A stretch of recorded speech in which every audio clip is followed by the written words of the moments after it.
महानगर पालिका चुनाव 2017 में प्रभा देवी स्थित वार्ड से बीजेपी उम्मीदवार नेहाल शाह ने जीत दर्ज की। ये वार्ड दादर पश्चिम क्षेत्र में आता है और मुंबई के महत्वपूर्ण और घनी आबादी वाले इलाकों में गिना जाता है, लेकिन इस बार उन्हें बीजेपी ने उम्मीदवार नहीं बनाया। पिछली बार जीत दर्ज करने के बाद भी इस बार बीजेपी से टिकट न मिलने पर क्या कुछ कहा है, उन्होंने सुनिए।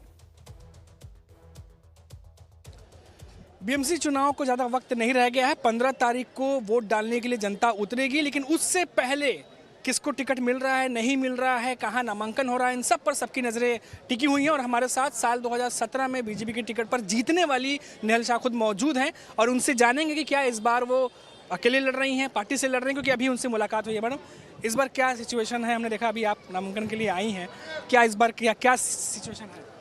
सिचुएशन ऐसा है कि हम पार्टी के विचारधारा से जुड़े हुए हैं, मोदी जी और देवेंद्र जी के विचारधारा से जुड़े हुए हैं, लेकिन पार्टी ने इस बार और कुछ फैसला किया है और किसी और को टिकट दे दी है। हमने फैसले को एक्सेप्ट भी कर लिया, लेकिन मेरे कार्यकर्ता और मेरे जो वोटर है उनके सम्मान के लिए आज मैं अपक्ष लड़ने जा रही हूँ और लोगों से निवेदन करती हूँ कि मुझे भरघोष आशीर्वाद दें और सपोर्ट करें। मैडम, आपका जो वार्ड क्रमांक है एक बार दर्शकों को बताइएगा। और जहाँ तक मुझे याद है 56% शेयर के साथ में वोट परसेंट शेयर से आप जीती थी 2017 में। हाँ जी, मेरा वार्ड क्रमांक 177 है और 2017 में मैं 8,500-9 हज़ार के वोट से जीत के लीड करके बीजेपी के टिकट पे जीत के आई थी। हम देखा आपके साथ बहुत सारे लोग यहाँ मौजूद हैं। इस बार ऐसे कौन कौन से मुद्दे हैं जिनको लेकर के आप जनता तक जाएंगी और क्या दिमाग में चल रहा है कि क्या चीज़ें आप कहेंगे कि हाँ ये चीज़ें हो जाएंगी? क्योंकि हमने देखा अभी भी उस एरिया में थोड़ा ट्रैफिक की समस्या, बाकी चीज़ें हैं अभी।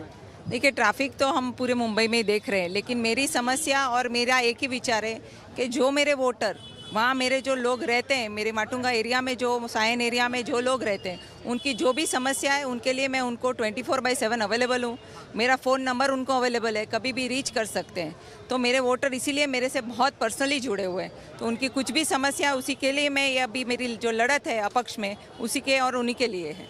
मैडम, एक आखिरी सवाल, आप बीजेपी से जीती थी 2017 में, लेकिन इस बार किसी और को टिकट मिला, आप अपक्ष खड़ी हो गई हैं। ये तो मुसीबत हो सकती है बीजेपी के लिए और बाकी के नेताओं के लिए भी, क्योंकि आपको वोट बहुत ज़्यादा मिले थे उस समय। आज भी मैं यही कह रही हूँ कि मैं अपने कार्यकर्ता और मेरे वोटर उनके सम्मान के लिए ही लड़ रही हूँ, क्योंकि मुझे समाज का प्रेशर है लड़ने के लिए।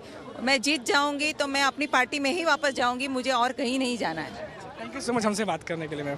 तो ये नेहल शाह थी जिन्होंने हमसे बात की और बहुत सारे लोग हैं, बहुत सारे सपोर्ट में मौजूद हैं, उनसे भी बात कर लेते हैं। सर बताइए, आप क्या कहना चाह रहे थे? पीछे हम अब कुछ मुद्दे की बात कर रहे थे। Okay, can I speak in English? Yes, sure. Okay, I have seen Nehal Ben very closely.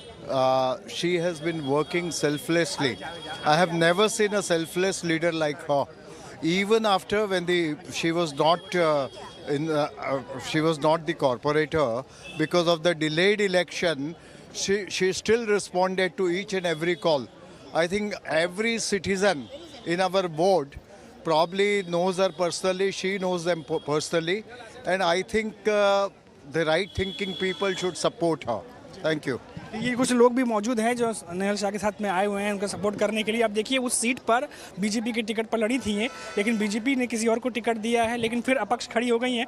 मुकाबला और भी ज़्यादा दिलचस्प हो गया है, लेकिन लगातार आपको जो भी अपडेट है ग्राउंड लेवल की वो पहुँचाते रहे। कैमरामैन नयन जादव के साथ मनीष कुमार सिंह, लाइव टाइम्स मुंबई।